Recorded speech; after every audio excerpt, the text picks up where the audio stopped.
नमस्कार, स्वागत है आपका खबरें आप तक में और मैं हूं आपके साथ कल्पना चौहान। चलिए नजर डालते हैं अब तक की खबरों पर। मुख्यमंत्री पुष्कर सिंह धामी आज हरिद्वार दौरे पर हैं। वहीं पुष्कर धामी के हरिद्वार दौरे को लेकर प्रशासन ने सभी तैयारियां कर ली हैं। आपको बता दें कि पुष्कर धामी पूर्व विधायक सुरेश राठौर की सुपुत्री की शादी में शामिल होने वाले हैं। उसके बाद वो हरिद्वार कांवड़ मेले को लेकर अधिकारियों के साथ बैठक करने वाले हैं। इस बैठक में आपको बता दें कि कैबिनेट मंत्री सतपाल महाराज भी शामिल रहेंगे। उसके बाद वो कांवड़ बैठक के बाद वो भल्ला इंटर कॉलेज मैदान से हेलीकॉप्टर से देहरादून के लिए रवाना हो जाएंगे।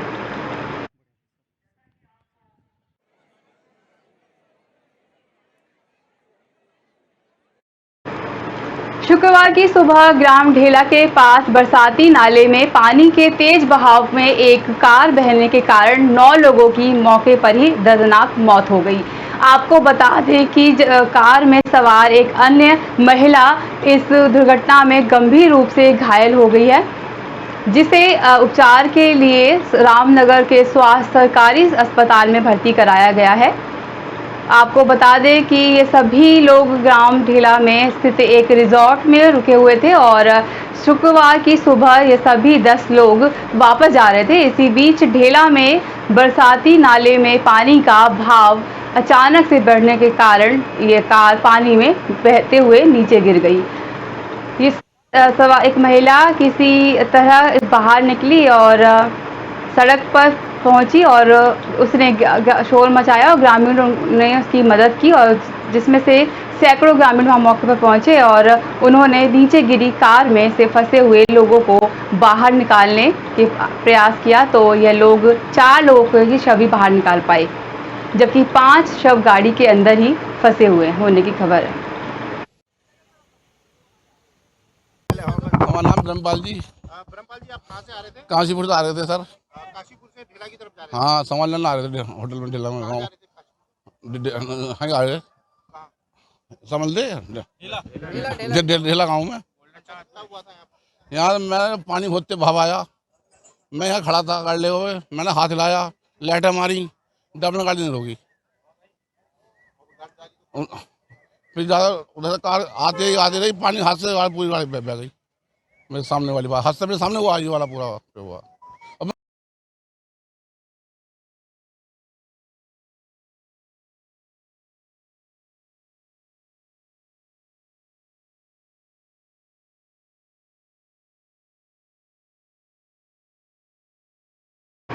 हरिद्वार जनपद में त्रिस्तरीय पंचायत चुनाव को लेकर आरक्षण सूची जारी कर दी गई है।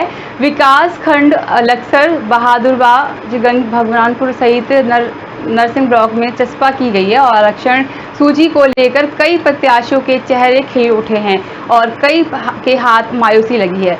वर्तमान में हरिद्वार जनपद के सभी ब्लॉक में नियुक्त किए गए प्रशासक और चुनाव को लेकर सभी प्रत्याशी अपनी तैयारियों में जुट गए हैं।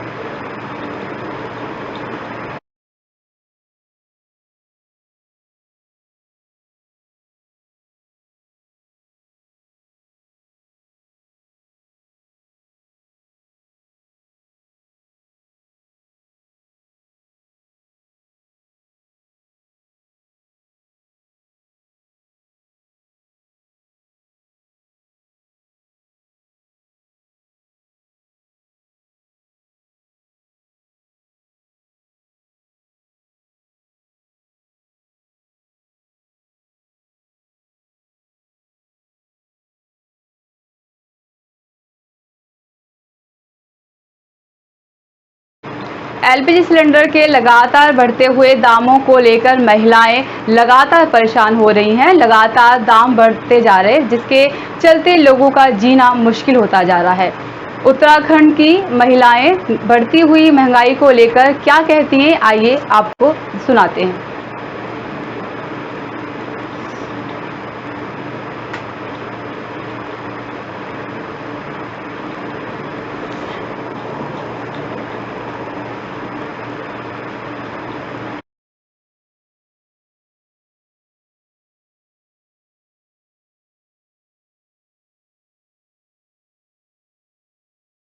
हाँ, जब पहले कांग्रेस की सरकार थी 400 रुपये सिलेंडर था। अब धीरे धीरे बढ़ते बढ़ते आज 1000 रुपये सिलेंडर हो गया है। तो बहुत ज़्यादा 1000 रुपये बहुत ही ज़्यादा होते हैं, क्योंकि सिलेंडर जो ऐसी चीज़ है जो चूल्हे से घर खाने से जुड़ा है, उसके बिना कुछ चल नहीं सकता, घर गृहस्थी चल नहीं सकती है। तो सरकार से यही मांग है कि इसको गैस सिलेंडर के दाम कम करें, और जिससे हम लोगों को अपनी गृहस्थी महिलाओं को गृहिणी को अपनी घर गृहस्थी चलाने में थोड़ी सी राहत मिले। वही मैं सिलेंडर के बारे में तो हम गरीबों का तो बहुत ही ज़्यादा मतलब वो करके है कि बच्चों को पढ़ाएं या गैस का देखें या क्या क्या देखें, बहुत मुश्किल हो जाता है ना। फिर अभी 400 था, 400 से 1000 पे पहुंच गया है। ये तो बहुत ज़्यादा होता जा रहा है। आज 50 रुपये फिर बढ़ा दिया है। ये बढ़ते जा रहा है इसमें। तो ये मैं तो यही मांगती हूँ, सरकार बस ये महंगाई को थोड़ा कम करके गरीबों के बारे में सोच के उस चीज़ को करके चलना चाहिए।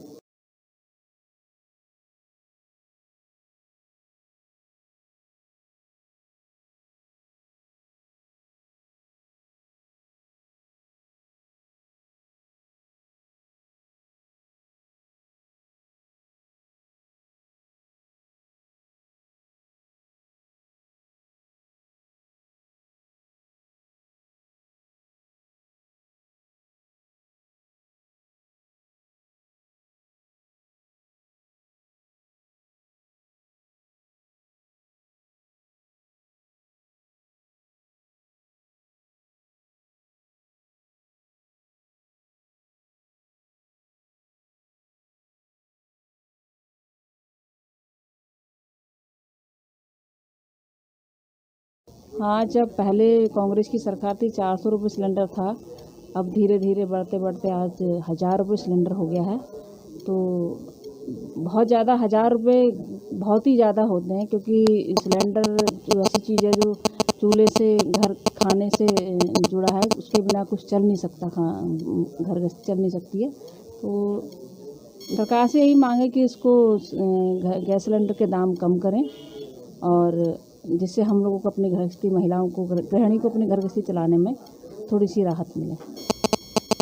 वही मैं सिलेंडर के बारे में तो हम गरीबों का तो बहुत ही ज़्यादा मतलब वो करके है कि बच्चों को पढ़ाएं या गैस का देखें या क्या क्या देखें, बहुत मुश्किल हो जाता है ना। फिर अभी 400 था, 400 से 1000 पे पहुंच गया है।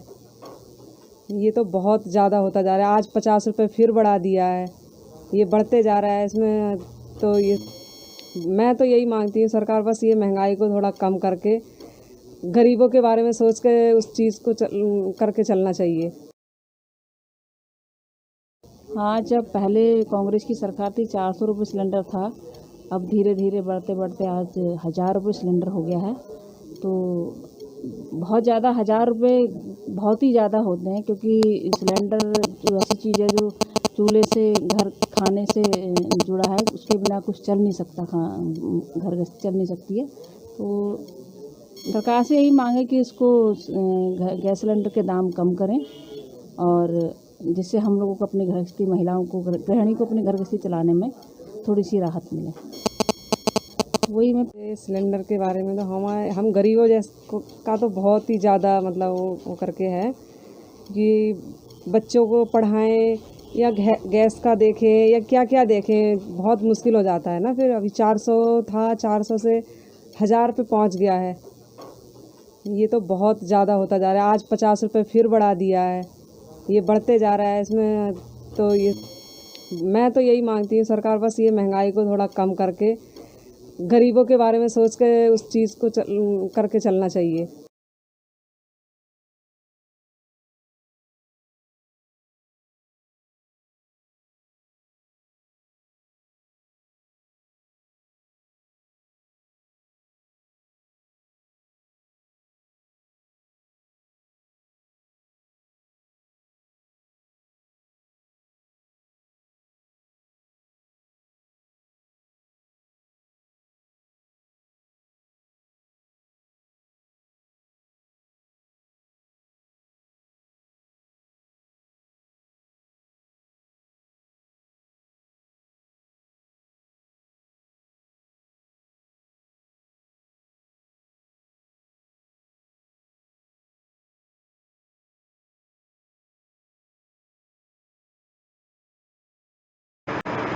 हरिद्वार जिलाधिकारी विनय शंकर पांडे ने आज आगामी कावड़ मेला 2022 की तैयारियों का निरीक्षण किया। जिलाधिकारी विनय शंकर पांडे सर्वप्रथम शंकराचार्य चौक स्थित कावड़ पट्टी के प्रमुख प्रवेश मार्ग पर पहुंचे। उन्होंने पूर्व में किए गए निरीक्षण के दौरान दिए गए निर्देशों का जायजा लिया। जी चल रहा है। आप देख रहे होंगे कि यहाँ जो भी कावड़ पटरी हमारी है उसका निरीक्षण मेरे द्वारा और अपर जिलाधिकारी महोदय द्वारा जो वित्त एवं राजस्व है और एक्शन प्रियोरी द्वारा कल किया गया मोहम्मदपुर झाल तक, और वापसी में भी आया तो कावड़ पटरी में जहां जहां भी दिक्कत थी आज उसका कार्य किया जा रहा है। और आप देखेंगे शंकराचार्य चौक के पास जो अंदर हम लोग प्रवेश करते हैं कावड़ पटरी पर, तो वहां भी आज ये कार्य चल रहा है और सभी जगह कार्य चल रहा है। कह सकते हैं सर मुख्यमंत्री आने से पहले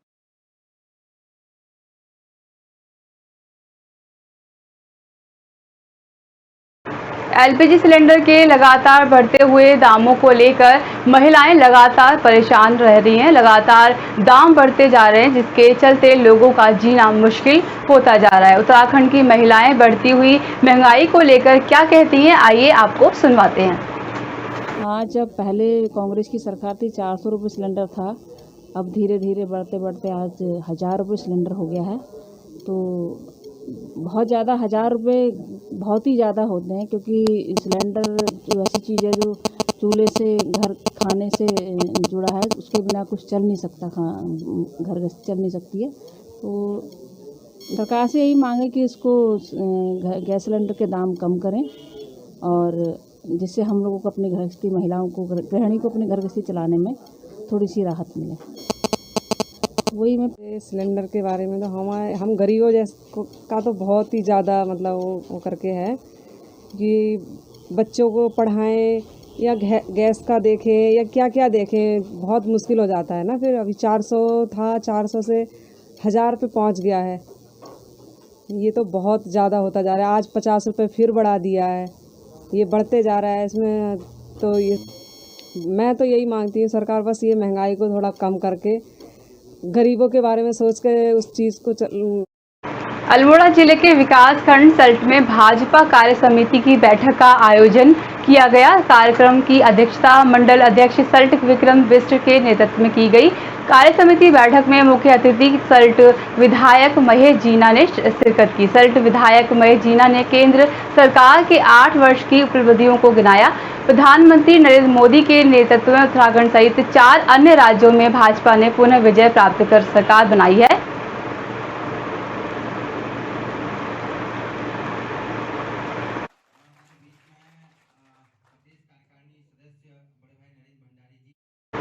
सीमांत घाटी का एक ऐसा गांव माना जाता है जिस गांव का नाम जुम्मा गांव है, जिस गांव में अधिकांश भेटिया जनजाति के लोग रहते हैं। आपको बता दें कि जुम्मा गांव के लोग इस वक्त अपनी खेती बाड़ी को लेकर काफी दुखी हैं। ग्रामीणों का कहना है कि वर्ष 2021 में जिला योजना के अनुसार सभी ग्रामीणों के खेतों में सिंचाई नहर का निर्माण कार्य का काम होना था, परंतु ये कार्य नहीं हो पाया है, जिससे उनकी खेती बाड़ी पर काफी असर पड़ चुका है। कहा कि सिंचाई नहर की जबकि स्वीकृति भी हो चुकी है, लेकिन आज तक कोई भी कार्यवाही नहीं हो पाई है।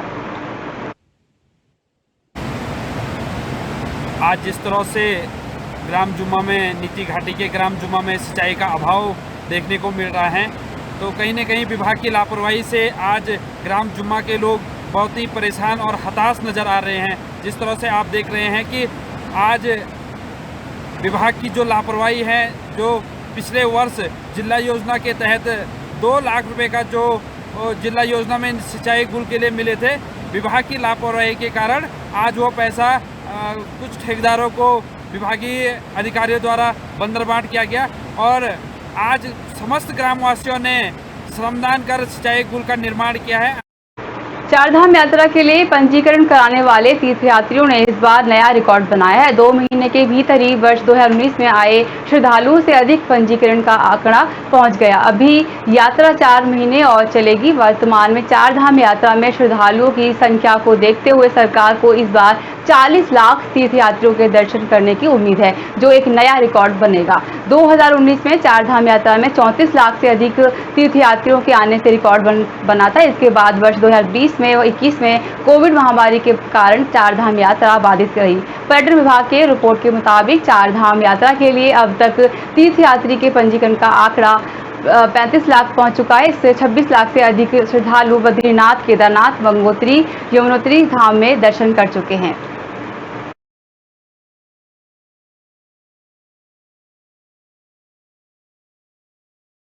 हरिद्वार में सावन मेले को लेकर गढ़वाल मंडल आयुक्त के नेतृत्व में सीसीआर में इंटरेस्टेंट बैठक की, जिसमें उत्तराखंड के आसपास के तमाम राज्यों के अधिकारी शामिल हुए। कावड़ मेले को सुशकुल करने के लिए चर्चा की गई। बैठक में आए अन्य राज्यों के अधिकारियों ने कावड़ मेले को सकुशल संपन्न कराने के लिए पूरा सहयोग देने का आश्वासन दिया। अगले महीने ये शुरू होने वाली कावड़ यात्रा को शांतिपूर्वक संपन्न कराने के लिए उत्तराखंड का प्रशासन सतर्क है। मैं एसएसपी मुजफ्फरनगर और हमारे डीएम साहब और हमारी पूरी टीम यहाँ पे मौजूद थी।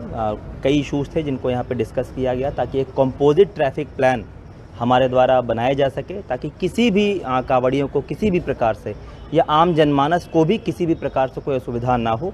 इसी दिशा में सब लोग काम कर रहे हैं और हमें उम्मीद है कि बहुत सकुशलता से और अच्छे तरीके से हम इस कार्यक्रम को संपन्न कराएंगे। ये पर्याप्त संख्या में ये पिछले दिनों कोऑर्डिनेशन स्टेट लेवल की हुई थी, जिसमें 5 राज्यों ने भाग लिया था। तो ये कि इसको बहुत ही संयमित ढंग से रखेंगे, अगर नहीं तो सुप्रीम कोर्ट के जो गाइडलाइन है अकॉर्डिंग उसके जो है हम नियंत्रित करेंगे। 3.5 करोड़ के आसपास 2019 में आए, तो इस बार जो देख रहे सुनने में भी आया, ये फीडबैक भी मिला है हमें कि काफ़ी संख्या में 4 करोड़ से ऊपर की इनकी संख्या हो सकती है। तो उसी के अनुसार से हम लोगों के द्वारा पुलिस बल भी उतना ही ज़्यादा संख्या में, अर्धसैनिक बल, पीएसी और हमारे पूरे उत्तराखंड की पुलिस को हम इस व्यवस्था को संभालने के लिए लगाएंगे। आज इस वर्ष की जो आगामी कावड़ यात्रा है उसके विषय में सभी समीपवर्ती जो सीमावर्ती राज्य हैं उनके जिलाधिकारी और वरिष्ठ पुलिस अधीक्षक यहाँ आए थे, तो उनके साथ चर्चा हुई है। इस वर्ष जो 4 धाम यात्रा हुई है अभी तक, वो बहुत अधिक संख्या में, अत्यधिक संख्या में श्रद्धालु 4 धाम यात्रा में आए हैं। तो देखते हुए यही एक अपेक्षा है कि इस वर्ष जो कावड़ यात्रा है उसमें भी काफ़ी अधिक संख्या में यात्रियों के आने की संभावना है।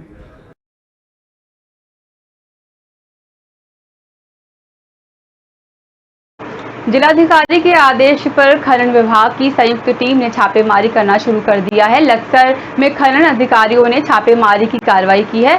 खनन अधिकारी और तहसील की टीम ने खनन को लेकर कई जगह एक साथ की छापेमारी कार्रवाई को अंजाम दिया। लक्सर क्षेत्र में अवैध भंडारण में 2 स्टॉक को खनन विभाग ने सीज कर भारी जुर्माना भी लगाया है। गुरु कृपा नाम के रिटेल में अवैध भंडारण की पुष्टि हुई थी। खनन टीम की तरफ से जुर्माना लगाकर कार्रवाई की गई।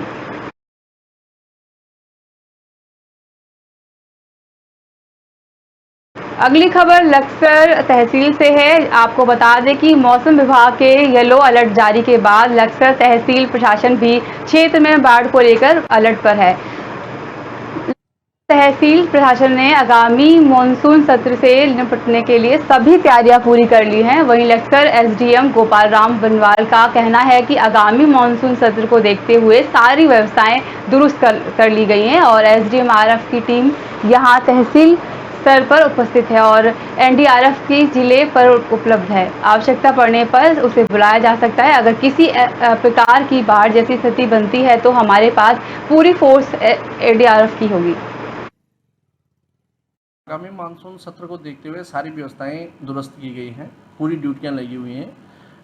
एसडीआरएफ की टीम हमारी यहाँ पे तहसील स्तर पर उपलब्ध है। एनडीआरएफ की टीम जिले लेवल पर उपलब्ध है। आवश्यकता पड़ने पर उसको बुलाया जा सकता है। बाकी लोकल में एसडीआरएफ है। अगर किसी प्रकार की बाढ़ जैसी स्थिति बनती है तो उसमें हमारे पास पूरा पुलिस फोर्स और एनडीआरएफ, एसडीआरएफ सभी यहाँ पर उपलब्ध हैं। तो जैसे कोई ऐसी दिक्कतें आने की स्थिति में हम लोग तत्काल कार्रवाई करने के लिए पूर्ण रूप से तैयार हैं। लक्सर में उत्तराखंड एसटीएफ तैराकी केंद्र विभाग रुद्रपुर वाइल्ड लाइफ के दिल्ली की संयुक्त केंद्रीय सुरक्षा टीम ने 4 कुआक्स वन तस्करों को गिरफ्तार किया है। गिरफ्तार वन तस्करों के पास से बाघ की खाल भी बरामद हुई है। संयुक्त टीम ने हरिद्वार जिले के लक्सर वन प्रभाग क्षेत्र में संयुक्त कार्रवाई की है। वन तस्कर बिजनौर जिले से हरिद्वार जिले की सीमा में दाखिल हो रहे थे। उसी समय गांव शेखपुर के पास उन्हें गिरफ्तार किया गया। हरिद्वार के डीएफओ दीपक कुमार ने कार्रवाई की पुष्टि करते हुए बताया कि वन तस्कर गिरफ्तार किए गए हैं। उनके पास 2 बाघ की खाल भी बरामद हुई है। बताया जा रहा है कि गिरफ्तार हुए तस्करों में यूपी और उत्तराखंड के सबसे कुख्यात वन तस्कर तोताराम का पुत्र हरिद्वार लाल भी शामिल है। एसटीएफ और वन विभाग की टीम ने गिरफ्तार तस्करों से पूछताछ की। देखिए, जो सूचना अभी तक मुझे प्राप्त हुई है उसमें सुरक्षा दल, वन विभाग और एसटीएफ द्वारा एक कार्रवाई की गई है। उनके द्वारा कुछ संदिग्ध गाड़ियों को बिजनौर जिले से पीछा किया जा रहा था और जब वो उत्तराखंड में एंटर कर रहे थे तभी उनको धर दबोचा गया। ठीक है, और यहाँ से जो प्राइमरी रिपोर्ट है मेरे पास जो मिला है उसमें कुछ बाघ की खाल होने की जो है पुष्टि हुई है उसमें। बाकी उसमें जो है जांच पड़ताल चल रही है, जैसी मिलेगी आपको उपलब्ध करा दी जाएगी। उत्तर प्रदेश के जिला सोनभद्र में दबंग ठाकुरों द्वारा दलित समाज के लोगों के घर तोड़े जाने पर दलित समाज ने भीम आर्मी राष्ट्रीय अध्यक्ष मंजीत सिंह नोटियाल से मदद की गुहार लगाई। लोगों ने वीडियो बनाकर कहा कि किसी तरह मंजीत सिंह नोटियाल तक ये पहुंचा जाए। हमें गर्व है भीम आर्मी के राष्ट्रीय अध्यक्ष मंजीत सिंह पर और समाज उन पर काफ़ी भरोसा करता है।